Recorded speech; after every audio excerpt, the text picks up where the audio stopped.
welcome back to another episode of the Passion in Motion podcast. It's me, your host, Mutsa, and today I am joined by a very, very special guest, someone I respect a lot. She has a wealth of knowledge in so many areas, and I cannot wait for you to hear from her. We have Susan Levin today with us.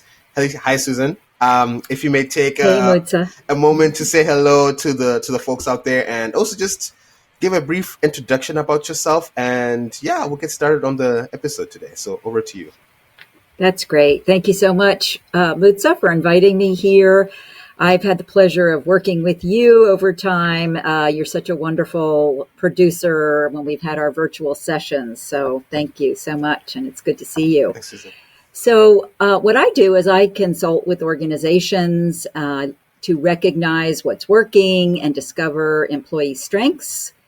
And I like to apply those competencies to tackle challenges, improve productivity. I provide strategic planning and enhance teamwork. And I do that as a facilitator, a certified coach, certified mediator, and an organization development specialist. So I've designed a wide range of projects for thousands of employees in more than 40 countries. And I like to work closely with my clients. I think it's really important that my work is culturally relevant and impactful. And I also teach at Columbia University in the Negotiation and Conflict Resolution graduate program. And I teach on the complexity of conflict and change management. I'm one of those who did a lot of work with USAID, like you did, Mutsa. Yeah. And I know I'm feeling the impact of that. It's very, very challenging, probably for many of your listeners here. And of course, the people in countries all over the world who are not going to be receiving those goods and services that they so need, which is really important. Yeah. I think, especially on that piece of yes, there's a lot of people affected in America, but also just around the world, just the different impacts that has had. And it's brought up a lot of many nuanced conversations, very difficult conversations. We can probably get into that later. I mean, that's I feel like that's even a whole other episode in its own, just the nuances and complexities of that. But sure. Starting off, maybe we can talk about, as that was a good segue actually into how, there's, because of the whole industry sort of being, destroyed, and a lot of people have unfortunately lost their jobs and are now looking at, hey, what do I do next? We were speaking offline about how it's important to also be able to take care of yourself and take the time to kind of grieve the process. I spoke with Janina about that a lot, about just, the kind of grief you go through. I know this is the first time for a lot of people to kind of be fired from a job. And sometimes that's a really difficult thing to deal with. So I just wanted to throw it to you and ask you how people can sort of take care of themselves in this time period, and any advice or any words of encouragement for that. Over to you, Susan. Well, you're so right, Mutsa. I mean, we're living in this crazy VUCA time. You may be familiar with the VUCA acronym, stands for volatile, uncertain, complex, and ambiguous. And so one of the things I think is so fascinating, and I have incorporated into my course at Columbia, is neuroscience and how the brain functions and works. And humans are really hardwired to resist change, especially when it's change we don't want. Yeah. And so one of the things that's super interesting is resistance is a natural thing. And it's based on a part of our brain, which is called the basal ganglia. And that is where we really like to be in habitual circumstances. We're comfortable with what we know, with what's habits. And so to change a habit, it takes 40 to 50 repetitions. And so very difficult to do. And I just think that knowing that about all humans, that's where we all start, just understanding that it's so natural to feel the first reactions you do, to resist, the change, especially when it comes on so fast and furious. without, a whole lot of heads up. It's very, very difficult. So, one thing I think that's really important to do in the midst of searching for a new job or new consulting opportunities is to take care of yourself. And it can feel so overwhelming in your searching that you want to find opportunities or, moments of joy that make you happy. So maybe it's taking a walk in the woods. Maybe you go with your dog, or you meet a friend, or perhaps this might be an opportunity to try out some of those creative skills that maybe you dabble in, writing or painting or something like that. And just giving yourself a break in the midst of the searching, because I think it's super important for the brain to be able to rest, and give ourselves that opportunity. I also have a method that I call the PRC method, which stands for pause, reflect, and choose. And so in the midst of a challenging situation where, maybe you're exhausted from all this searching, or sometimes our fuse can be a little short when we're not feeling like in the best space. You just take that deep breath, you pause. It oxygenates the cells. It allows the neurotransmitter to go to the front part of our brain, our prefrontal cortex, which is where we make more rational, logical decisions. And then we reflect on why we are feeling what we're feeling, what those emotions are. And then we decide, okay, do I want to just be on autopilot and react the same way I always do? Or might I change my reaction? Might I pause? I don't have to say something so quickly or do something so quickly. Maybe I take that mental break. And so I think those kind of approaches, can be helpful for all of us when we're in the midst of this very tumultuous time. Yeah, that's really interesting. And I think that's really important. Just taking that moment to just breathe in and like hold that space and then just breathe out. Because as we're saying, it can feel really overwhelming, especially like for a lot of people who have maybe young children at home, and you were the primary breadwinner or something like that. And, now this job is no longer there and your whole industry is no longer there. And it's now you're thinking, okay, how do I pay the bills? How do I, make sure my kids are still fine? How do I, things of that nature. So there's also the time crunch piece. Like, wow, I really need to figure things out immediately, but yes, I don't know where to start. Right? Exactly. And, I've been offering some pro bono coaching, and some people I've talked to, both the couple were in the international development field. And so, they both had lost their jobs. And so it's a very uncertain, difficult time with children, as you say, especially, if you are thinking about college coming up, depending on what age your children are. Yeah. On that note, one piece of advice, if you haven't been doing it and you live in the Maryland, Virginia, DC area, there's that great 529 college fund. So as young as the kids are, you can start saving, and you're able to get a tax break off your state income tax. Oh, nice. So 529, really, really good investment. That's awesome. Thank you. Yeah, that's good information. Yeah. So I'll try to see if I can put the link when I post the episode. Like, okay, look at 529 if great. you're in the Virginia, Maryland area. Just if you have kids that will be going to college and you want to start saving for that. Yeah. So I know. Yeah. Again, it can be. So we just want to hold space exactly for those people. And so when we're now talking about, okay, someone's feeling the way they're feeling and they're saying, you know what, I really loved this episode and I want to reach out to Susan to get more one-on-one time and coaching because I really need to get going in this job market. Unfortunately as well, again, it's so doom and gloom kind of, because this is also one of the worst job markets in recent memory, right? It's not easy out there. It's been very difficult for people to just find jobs, generally speaking. So again, it can all feel very overwhelming. So if someone does approach you and say, this is what I just need help to get started, how do you navigate that conversation with somebody? Yeah. Well, depending on the person's particular circumstance, one of the coaching questions I would ask is, if you could wave a magic wand and get the absolute job you want, what would that be? And then I have whoever I'm coaching describe it. It may not be specific to a company, but what are the kinds of responsibilities? How might they transfer the good, strong skills they already have into a different sector?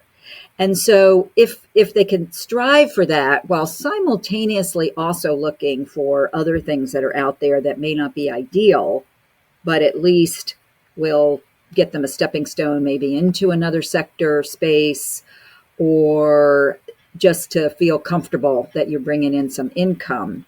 I think it's also really useful to be thinking about that too. And, the best kind of jobs come from connections, of course, so thinking about who's in your network, who might be in your network, who knows other people. I mean, even reaching out to neighbors. I know someone who I was talking to knew somebody at an organization that she'd really like to work for, and that person happened to say to her, there may be a position even. So sometimes you never know, what corners of your network somebody might be a good connection for you. So I would So say that's really important to do. Yeah. yeah, you just bringing something in my head about leaning into the people around you, as you're saying. And I know that can be a really difficult thing to do because, Mm. when I've been on LinkedIn, I've seen people, right, they start their post saying, I didn't really feel like I was going to do this. It was so hard for me to even put Mm. myself out there and say, hey, I've been furloughed. Hey, I've been fired and I'm looking. Sure. These are my skills. And it's taken people some time. Like they can say, this happened to me 3 weeks ago. And it's only today that Hmm. I was able to even, so I Hmm. know it can be also difficult to even put yourself, because it's a very vulnerable time to really just say to Hmm. someone, "Hey, I need your help. Hey, I Right. need. Do you have an opening?" So yeah, I mean, so what you're saying, hopefully, yeah, it holds true. Yes. And I think what's really different right now is that everybody understands the environment, right? Yeah, So people have been let go through no fault of their own. In fact, people who have been exemplary performers, right? hmm, So sometimes if you're in the market and it's not as saturated as it is now because of what's happened, you have to think about, well, why do you want to change jobs, right? Is yeah, there something that's not working at your current place? What are you looking for? But now there is no hesitation. There shouldn't be any hesitation around that. I don't mean from individuals who feel like I haven't put myself out there in a really long time. I mean, hmm, that's the other thing, right? Is some people have worked for the agency or the government organization or a nonprofit for a long, long time, and yeah. they aren't used to being out there on the job market. I would just say that it's super understandable why everybody is. Yeah, and that's a common denominator, Yeah. unfortunately. No, it is very unfortunate. Yeah, and I totally get this, especially again if you've been working in this industry for like 20 plus years or something, and it's now like, okay, where do I start? Where's the what's transferable? Like, what are the skills that I can transfer from my experience to whatever experience is out there? So I know you mentioned that there's a way that you often tell people how they can tailor their resumes. Would you like to Mm-hmm. speak more on Mm-hmm. that and just like how they can put their best selves out there? Yes, I definitely will. And I have a list that I'm going to read from so that you can see those points. One thing to do, and I've had to do this too, because I've had, more than 3 decades, a lot of it in the international development field. So I've got so much to say, right? Yeah. I got a long background, as many people probably do. And so they don't need to know everything about you, right? They don't need to know all the details. But the resume is really like a brochure. These Mhm. are my key skills and competencies and experience. And I just want to get you to connect with me so that at least I can get a response, right? Yeah. So making it shorter, concise, a page or two is really important and really great. And if you can really speak to what are the results you achieved, what kind of impact did you make, um, how much money did you save, those kind of result oriented descriptions rather than just describing what you did. I mean, I think to link the two is really important. And I know sometimes you can't quantify some of the job responsibilities that we've had. However, to the extent that you can, I think if you're in a learning and development area, you probably have evaluations and you might be able to say, well, it resulted in a, 4.8% evaluation kind of result, that sort of thing. Yeah. If you've saved, X millions dollars, you'd be, that would be really helpful. I think that's great.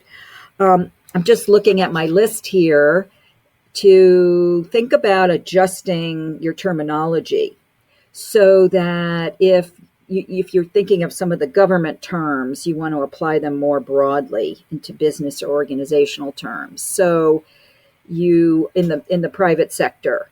So you might say, instead of your say program management, you might say project leadership that you've done. Instead of drafted and implemented policies, you could speak to designed operational frameworks. If you have managed a federal budget, fancy term could be optimized, financial planning and resource allocation. And so I think you get the drift of what I'm saying, to just kind of pivot and talk more toward what might be understandable in an industry or maybe foundational context. No, that sounds good. Yeah. And so what do you say to those? Because I know sometimes when people are applying to jobs, they say you need to tailor your resume or your CV directly to the job that you're applying for. And I don't know. I mean, I know, I'm not sure if they're like different schools of thought with that. I know some people say that's the best way to do it. And for some, it's like, okay, if I'm applying to 40 jobs, 30 jobs a day or 20 jobs a day, that can be really difficult to sit down and tailor your resume every single time. What's your philosophy on that in terms of just when you actually find a position that you're interested in? Do you find that that's the right way to do it? Like maybe instead of applying to 30 to 40 or 30 jobs a day, maybe find 3 or 4 that you say, these really speak to me. And then you tailor your resume to that. And then maybe for the rest, you can just have a standard resume. Like what's your philosophy on that? So I have my resume in sort of technical areas. Like I do work on women and gender issues. I do green technology and energy efficiency. It's all with a through line of facilitation, coaching, mediation, or leadership or organizational development. So in any of those sectors, I'm really applying the same skills. And so for me, it's not too hard to just move my topics and my technical areas and spaces around to be specific to the job. And of course, you're going to write either a cover letter or in your email, you're going to explain why you're interested in that job, some about your background. And the other really important thing to do there is to explain how you're going to contribute to them, to what they're interested in, right? Yeah. So do some research, get on their website, see their values, their principles, what's important to them, and then tell them how you can make a difference for them and meet a need that they have. So it's not just all one way, but it's, let me be useful to you. Okay, no, that's good. Yeah, that's a really good way to look at it. It's just how can I serve you the best, essentially. Yes. And just positioning yourself that way. Yeah, no, that sounds good. Okay. Exactly. And so another kind of question about this. So for someone who was like a high earner in their field right now, you've been building a career for the last 15 to 20 years. You have gotten yourself to a really good position. You're a director. You are a manager. You're whatever you are, and you're earning a good amount of money. And, in your industry, you're established. But now that the industry is gone and, a new industry might say, yeah, we can appreciate what you do there, but you're pretty new. You're a newbie in our industry. So obviously we're not going to pay you as much as before. And I know a lot of people, attach their value to just, this is how much I used to earn and this is the kind of region I want to stay in. But given what's happening, that might not be possible. And that could also be a really difficult way, or a really difficult thing to kind of navigate. Like, do you still try get to that same place of like, okay, this is how much I used to earn, and I can't go less than this? Like, what do you say to that? Well, I think necessity, right, is what really is key for each individual situation. And if you were a leader, if you were a director, a branch chief, a deputy director, etc., at an agency like USAID, you have managerial skills. As a matter of fact, one of the last retreats that I facilitated at the agency, there was a leader there who was an acting director because the position wasn't filled. And they were so appreciative of her that when we had the retreat, they all said something super nice. They developed a slideshow to say how much they appreciated her, etc. So what I'm saying there is that somebody who manages people well, and she would be able to pull a quote from that slide presentation. Actually, sometimes I'll put a quote on my resume, which, and put the name of the person who said it and their affiliation, because I'm not saying it, they're saying it. Yeah. And so, to be a good manager, no matter what industry you're in, is not always a given, as we know. And so I think if you can translate that, like I was reading, a project leader or a technical director, or, just massaging some of the word choice to be accurate and authentic, but then to be able to better appeal in a different kind of market. Yeah. Okay. So yeah, I mean, those things are transferable. And I think I would say that, it's, I guess necessity will determine what you can and cannot accept, right? If you really need an income right away, maybe it's you. And I don't think there's any shame in building back up again in terms of like, okay, maybe you're not at the level that you were before, but it's a start and you can kind of work back to it again, depending on what you're able to do and your inner strength and what you want to push for yourself. I just think, I think it will need a bit of willpower, I think, to just... Yes. And interestingly, too, I mean, in general, right, in the consulting business, generally the private sector pays better than the government, or better than the nonprofit sector, right? And so maybe there's a silver lining. Maybe you get some opportunities that are even better paying than you were. And a lot of people served in government positions because of the mission, right? Yeah. They were dedicating their lives to doing this service. And so, that's very commendable, to even take less of a salary than you might have gotten in the private sector.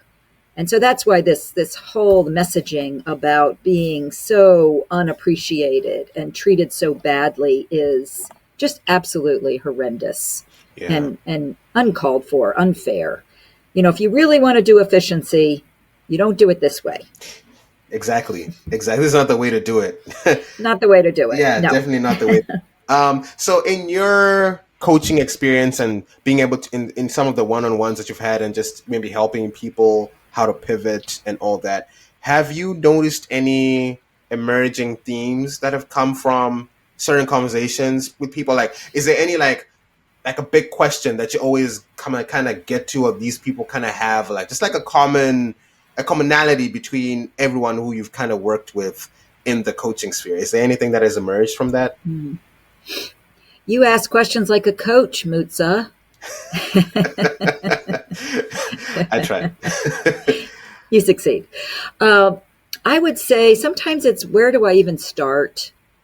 And I think coming up with a real concrete plan. I actually worked with an executive assistant to generate some leads for me. And she developed a great spreadsheet that came up. She knew my interests, my strengths, things I'm looking for. And she came up with organizations, names, emails, and why I would be a good fit for that particular organization. Oh, So I think that links back to letting them know in your cover letter or your email, this is how I can contribute to what you do. And to find alignment with those values and principles is really important.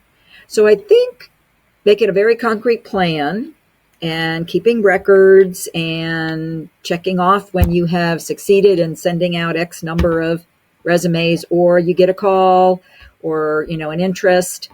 I would also say to celebrate those wins, even small ones, yeah. because you deserve it. You deserve a pat on your back, for all that effort, because it does take a lot of effort. It does. It does indeed. Yeah. So just to kind of tie everything together, if we're talking about, okay, you've not been sure where to start, these are like the little small steps you can take to kind of start making yourself feel good about. Is it just, okay, just maybe aligning, what are you interested in outside of international development? And then and then you look at that industry and kind of look at the positions that you would be kind of curious about, and then looking at your resume to see how can you pull out some of those skills that are transferable so you can position yourself into, someone that they would look at and be like, oh, you'd be a really good fit here. And then talking to people around you, as you said, just Yes. your neighbor, your friend, even on LinkedIn, maybe reaching out to certain people to say, hey, I know you work in this kind of industry. I'm interested about this. Can you tell me more? Yes. Things like that. And then the application. Will those be like really good small steps that someone can now take in their journey? Yes. I think so. And you mentioned LinkedIn. And so if you don't have a profile on LinkedIn, you need to get one. Because what will happen there is that there is a way to ask for jobs to be sent to you. And they're sent to you based on your keywords that you have on your profile. And a lot of people look at the profiles. Sometimes people look at them in addition to or in lieu of resumes. So definitely get on LinkedIn. See who your connections are. Build more and more of your network by following other people and organizations. And then turn on that function where that job will come to you. And then it's really easy to apply. It's like you click on a button. I have seen positions where people I've talked to are interested in certain areas. And so I have copied and sent those notices to some of the people that I've coached. Okay. I don't know what happened, but I hope that, it will help them and move forward. Even if it's not a direct fit, that's something else that people, I would advise. Let's say you don't have all 7 qualities. You've got 5 out of 7.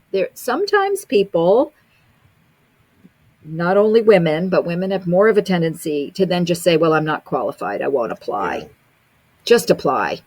Even if you don't have all the skills, you never know what, on your resume, will really reach out to someone and connect with something that they're looking for. And just, it's, these days it's easy to apply. You don't need a stamp anymore, right? Yeah. So go for it.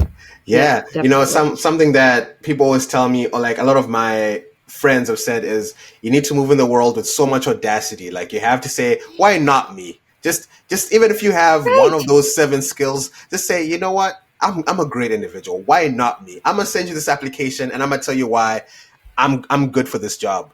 Because at the end of the day, most of the jobs you learn you learn a lot of the skills once you're in there, anyways. Yes, So it's that's mostly very true. it's mostly just about positioning yourself in a way that you're like, okay, you just need to get in the room and say, now I'm face to face with you. I'm gonna tell you why I'm great for this, and then That's right. yeah, That's right. And thinking about the mentality of they'd be lucky to have me, exactly.